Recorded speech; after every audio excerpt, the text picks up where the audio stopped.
নমস্কার, আমার আপনজনেরা, রুদ্রবার্তায় আপনাদের সকলকে স্বাগত জানাই। আমি রুদ্রপ্রসাদ ব্যানার্জি। লোকসভা নির্বাচনের আগে নরেন্দ্র মোদী আজ যে তথ্য সামনে আনলেন এবং যে তথ্য গোটা ভারতবাসী শুনলে আরও একবার ঘৃণা করবে এই কংগ্রেস দলকে, সেই তথ্য আপনারা আজকে জানুন। এবং ব্রেকিং নিউজ এখন গোটা দেশ জুড়ে এটাই হওয়া উচিত, এই রাজ্যে হওয়া উচিত যে অজানা তথ্য সামনে নিয়ে এলেন নরেন্দ্র মোদী, এবং যার ফলে আমরা জানলাম কংগ্রেস আমাদের দেশকে কিভাবে আরও একটা পার্টকে টুকরো করে সরিয়ে দিয়েছে। চলুন শুরু করা যাক এই মুহূর্তের রুদ্রবার্তা।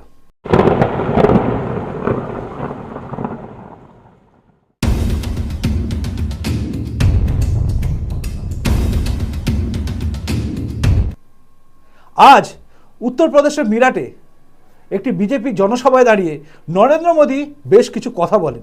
তার মধ্যে একটা বক্তব্য যেটা ছিল সবচেয়ে ভাইরাল এবং সবচেয়ে ব্রেকিং, যেটা আপনারা শুনলে চমকে যাবেন যে আমাদের ভারতবর্ষ এক তো ধর্মের ভিত্তিতে টুকরো হয়েছিলই, তারপরে দেশ ভাগের পরেও একটা অংশকে কিভাবে সরিয়ে দেওয়া হয়েছে আমাদের দেশ থেকে। শুনুন নরেন্দ্র মোদীর সেই ভাষণ। आज ही कांग्रेस का ये एक और देश विरोधी कारनामा देश के सामने आया है। तमिलनाडु में भारत के समुद्री तट से कुछ दूर, कुछ किलोमीटर दूरी पर श्रीलंका और तमिलनाडु के बीच में समुद्र में एक टापू है, एक द्वीप है, कच्चा थीवू, अलग अलग नाम भी लोग बोलते हैं, कच्चा थीवू।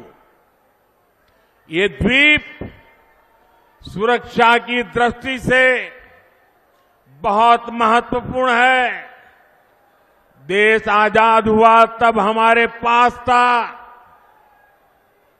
और ये हमारे भारत का अभिन्न अंग रहा है। लेकिन कांग्रेस ने 4-5 दशक पहले कह दिया कि ये द्वीप तो गैर जरूरी है, फालतू है, यहां तो कुछ होता ही नहीं है। और ये कहते हुए मां भारती का एक अंग आजाद भारत में ये कांग्रेस के लोगों ने, इंडियन अलायंस के साथियों ने मां भारती का एक अंग काट दिया और भारत से अलग कर दिया। देश कांग्रेस के रवैये की कीमत आज तक चुका रहा है। भारत के मछुआरे मछली पकड़ने के लिए समंदर में जाते हैं, तमिलनाडु के हैं, केरल के हैं, पुडुचेरी के हैं, तेलंगाना के हैं, आंध्र के हैं, इस द्वीप की तरफ जाते हैं तो इन्हें गिरफ्तार कर लिया जाता है, उनकी बोट को कब्जा कर लिया जाता है। ये कांग्रेस के पाप का परिणाम है कि हमारे मछुआरे आज भी सजा भुगतते चले जा रहे हैं। और कांग्रेस पार्टी इतनी बड़ी उनकी पाप के जब बात आती है तो कांग्रेस की बोलती बंद हो जाती है। শুনলেন এই টোটাল ঘটনাটা আপনারা যদি জানতে চান তাহলে জানবেন একটা, সেটা হচ্ছে তামিলনাড়ু বিজেপি স্টেট প্রেসিডেন্ট কে আন্নামালাই একটি আরটিআই করেছিলেন এবং আরটিআই করে জানতে চেয়েছিলেন এই কাচ্চথিবু আইল্যান্ড, অর্থাৎ কাচ্চথিবু বা কাচ্চিথিবু যাই বলুন, সেই আইল্যান্ড অর্থাৎ দ্বীপ, এই দ্বীপ সম্বন্ধে আরটিআই করেছিলেন। কেন এই দ্বীপটা শ্রীলঙ্কার হয়ে গেছে? তার কারণ এখানে মৎস্যজীবী মানে যারা মাছ ধরেন, তামিলনাড়ু থেকে শুরু করে তেলেঙ্গানা এই সমস্ত জায়গা থেকে যারা মাছ ধরতে সমুদ্রে যান, তারা মাঝে মধ্যেই এই কাচ্চিথিবুতে গিয়ে শ্রীলঙ্কার যে সেনাবাহিনী আছে তাদের হাতে ধরা পড়েন এবং তাদেরকে আটক করে রাখা হয়। এবার সেখান থেকে ভারত সরকার আবার তাদেরকে ছাড়িয়ে নিয়ে আসে। এই যে ব্যাপারটা তৈরি হয়েছে, এটা কেন হয়েছে, এটা নিয়ে আরটিআই করে এই কে আন্নামালাই। তামিলনাড়ু বিজেপি স্টেট প্রেসিডেন্টের করা এই আরটিআইয়ের উত্তর আসতেই গোটা ভারতবর্ষ যেন নড়ে চড়ে বসেছে।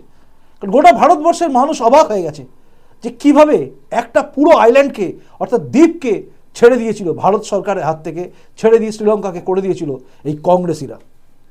আজকে 2024-এর লোকসভা নির্বাচনে ভোট দেওয়ার আগে আরও একবার গোটা ভারতবাসীর জানা উচিত কংগ্রেস কি বড় ক্ষতি করেছে। এই কাচ্চিদ্বীপ দ্বীপ নিয়ে যদি আপনি জানতে চান তাহলে জানতে হবে আপনাদের, এটাকে গুগলে সার্চ করলে এখন পেয়ে যাবেন। সেটা হচ্ছে কাচ্চিদ্বীপ দ্বীপ, যেটা ভারতবর্ষেরই ছিল। কারণ মনে রাখবেন, ভারতবর্ষ শ্রীলঙ্কা সবই কিন্তু এই ব্রিটিশ সাম্রাজ্যবাদের মধ্যেই ছিল। তারপরে যখন ব্রিটিশ সাম্রাজ্যবাদ এখান থেকে চলে যায় তখন কিন্তু তারা এই কাচ্চিদ্বীপ দ্বীপটাকে এক দল বলেছিল এটা শ্রীলঙ্কার, আর এক দল বলেছিল, ইংরেজদের একটা পার্ট কিন্তু তারা বলেছিল যে না, এই কাচ্চিদ্বীপ দ্বীপটা হচ্ছে ভারতবর্ষের। এটা নিয়ে পরে আন্দোলন করা যেত, পরে এটাকে নিজের দ্বীপ নিয়ে নেওয়া যেত। কিন্তু জওহরলাল নেহরু 1961 সালে 10ই মে জওহরলাল নেহরু কিন্তু এই কাচ্চিদ্বীপ দ্বীপটার সম্বন্ধে নিজের কোনো ইচ্ছা জানাননি এবং তিনি চুপচাপ হয়ে যান। অর্থাৎ কাচ্চিদ্বীপ দ্বীপ নিয়ে আমাদের দেশ থেকে কোনো দাবি তৈরি করা হয়নি।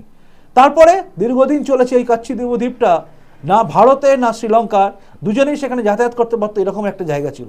কিন্তু 1974 সালে ইন্দিরা গান্ধী এই কাচ্চিদ্বীপ দ্বীপটাকে কিন্তু পুরোপুরি শ্রীলঙ্কার হাতে তুলে দেন এবং শ্রীলঙ্কা সেনাবাহিনীর হাতে এবং শ্রীলঙ্কার হাতে তুলে দেন যখন, এটা একটা চুক্তি হয়। সেই চুক্তিটা হচ্ছে ইন্দো শ্রীলঙ্কান মেরিটাইম এগ্রিমেন্ট, অর্থাৎ অর্থাৎ ইন্ডিয়া এবং শ্রীলঙ্কার মধ্যে মেরিটাইম সামুদ্রিক চুক্তি। এই চুক্তিটার মধ্যে এই কাচ্চিদ্বীপ দ্বীপটাকে কিন্তু পুরোপুরিভাবে শ্রীলঙ্কার হাতে তুলে দেওয়া হয়। জাফনা থেকে 56 কিলোমিটার দূরে, আর ভারতের রামেশ্বরমের থেকে মাত্র 32 কিলোমিটার দূরে থাকা এই দ্বীপটাকে কিন্তু ছেড়ে দেওয়া হয়। সে সময় চুক্তি হয় যে এই দ্বীপেতে ভারতের যে কোনো যারা মৎস্যজীবী আছে তারা গেলে পারে, তাদেরকে কিছু করা হবে না। কিন্তু দ্বীপটা শ্রীলঙ্কার হয়ে গেছে। কিন্তু এরপরে পরিস্থিতি বদলায়। শ্রীলঙ্কার লোকেরা তাদের জায়গাটা তৈরি করে ফেলে এবং শ্রীলঙ্কায় যখন এলটিটির সব কিছু চলছে, মানে যখন শ্রীলঙ্কা কেঁপে উঠেছে, শ্রীলঙ্কায় যখন অভ্যুত্থান হচ্ছে, সেই সময় দাঁড়িয়ে সম্পূর্ণ সব কিছুই কিন্তু চেঞ্জ হয়ে যায়। এরপরে ওই কাচ্চিদ্বীপ দ্বীপে সম্পূর্ণভাবে শ্রীলঙ্কা সেনাবাহিনী নতুন আইন তৈরি করে এবং সেখানে দাঁড়িয়ে তারা কাচ্চিদ্বীপ দ্বীপের দিকে, মানে এই টেরিটরির মধ্যে যে সমস্ত মৎস্যজীবীরা যায় মাছ ধরতে, তাদেরকে ভারতীয় মৎস্যজীবী তাদেরকে ধরে নেয়। মনে রাখবেন, ভৌগোলিক দিক থেকে এবং দেশের সুরক্ষার দিক থেকে এই কাচ্চিদ্বীপ দ্বীপটা কিন্তু খুব কাছে, মাত্র 32 কিলোমিটার দূরে রামেশ্বরমে থেকে। সেইখানে দাঁড়িয়ে সেই জায়গাটাকে কিন্তু ইন্দিরা গান্ধী ছেড়ে দেয়। জওহরলাল নেহরু থেকে শুরু করে ইন্দিরা গান্ধী কারোরই ইন্টারেস্ট ছিল না।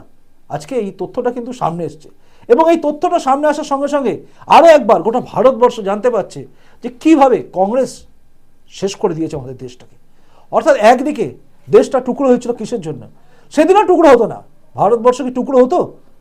ধর্মের ভিত্তিতে টুকরো হয়ে গেল আজকে ভারতবর্ষ।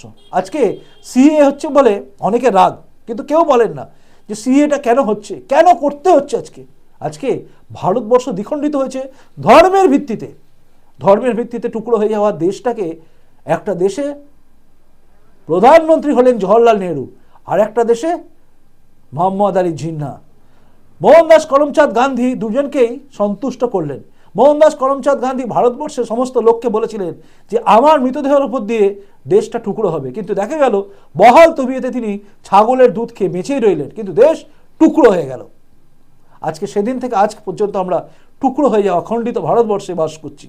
একদিন এই পাকিস্তান বা বাংলাদেশ, অধুনা যে বাংলাদেশ এবং ওইদিকে যে পাকিস্তান, সবই আমাদের ছিল। কি হতো যদি বিচ্ছেদ না হতো? ভারত মহাকে টুকরো হয়েছিল খালি একটাই কারণে, সেটা হচ্ছে রাজনীতির ফায়দা নেওয়ার জন্য ধর্মের ভিত্তিতে টুকরো হয়েছিল দেশ। এবং তারপরেও দেশের একটা পার্টকে কিন্তু ছেঁটে দিয়েছে এই কংগ্রেসিরা।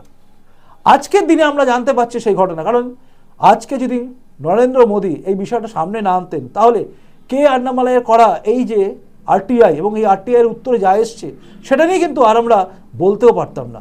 অর্থাৎ বিভিন্ন জায়গায় আপনি যদি গুগলে সার্চ করেন আজকে সবটা পেয়ে যাবেন। মানে আমি যেটা বলছি সেটা কি ঠিক না ভুল, প্রত্যেকটা তথ্যকে আপনি সার্চ করুন। সার্চ করার পরে যদি মনে আমি ঠিক বলছি তাহলে অবশ্যই প্রতিবেদনটাকে লাইক করবেন এবং সবার কাছে শেয়ার করবেন। কারণ প্রত্যেকটা ভারতবাসী, বিশেষত বাংলাভাষী, বাংলা যারা ভাষাভাষী আছেন, প্রত্যেকে জানা উচিত, বোঝা উচিত যে এই কংগ্রেস কিভাবে আমাদের দেশটাকে শুধু দ্বিখণ্ডিত করেছে তা নয়, দেশের মধ্যে থাকা একটা দ্বীপ যেটা আমাদের হতে পারত সেটাকে শ্রীলঙ্কাকে ভেট করে দিয়েছিল এই কংগ্রেসীরা। আজ যেটা বললেন নরেন্দ্র মোদী, তার এই বক্তব্য এবং তার সঙ্গে প্রামাণ্য তথ্য হিসেবে দেওয়া আরটিআই এর যে তথ্য যেগুলো উঠে এসছে, এগুলো সবই কিন্তু চিৎকার করে বলছে যে কংগ্রেস আমাদের দেশটাকে কি ক্ষতি করেছে। আজ ইন্ডি জোট তৈরি করেছে। এই কংগ্রেস চাইছে ক্ষমতায় আসতে, কিন্তু গোটা দেশের মানুষ চায় না এই কংগ্রেস ক্ষমতায় আসুক। আপনি কি চান? এতটা শোনার পরে আপনার কি মনে হয় যে এরপরেও কংগ্রেসকে একজনও ভোট দেবেন?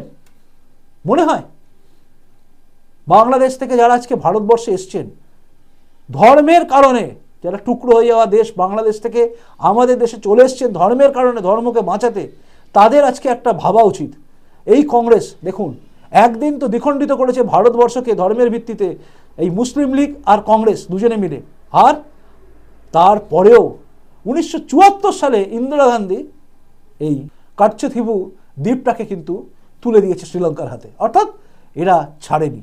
দেশ টুকরো হয়ে যাক, দেশ জাহান্নামে যাক, কিন্তু আমাদের ক্ষমতায় থাকতে হবে, এই মানসিকতা রাখা কংগ্রেস। সেই কংগ্রেস মুক্ত ভারত হওয়া কি উচিত নাকি উচিত নয়? এবার আপনি চিন্তা করুন এবং আপনি কমেন্টস করে জানান আপনার কি মনে হচ্ছে পুরো প্রতিবেদনটা দেখার পরে। প্রত্যেকের কাছে এটা পাঠিয়ে দেওয়া কর্তব্য আপনার, কারণ এটা শেয়ার করা উচিত, সবাইকে জানানো উচিত, সবাইকে জাগানো উচিত। বাংলা ভাষা যারা বোঝেন তাদের প্রত্যেকে এই বিষয়টা জানা উচিত, তাই আমার এই প্রতিবেদন করা। এবার যদি মনে হয় এরপরেও এই চ্যানেলটা সাবস্ক্রাইব করা যেতে পারে, তাহলে আপনি সাবস্ক্রাইব করে আমার পাশে থাকবেন আমার আপনজন হয়ে। আর এর পরের প্রতিবেদনের জন্য অপেক্ষা করে থাকুন। দেখা হচ্ছে এর পরের প্রতিবেদনে। খুব খুব ভালো থাকুন। নমস্কার। বন্দে মাতরম। ভারত মাতা জয় হোক। জয় হিন্দ।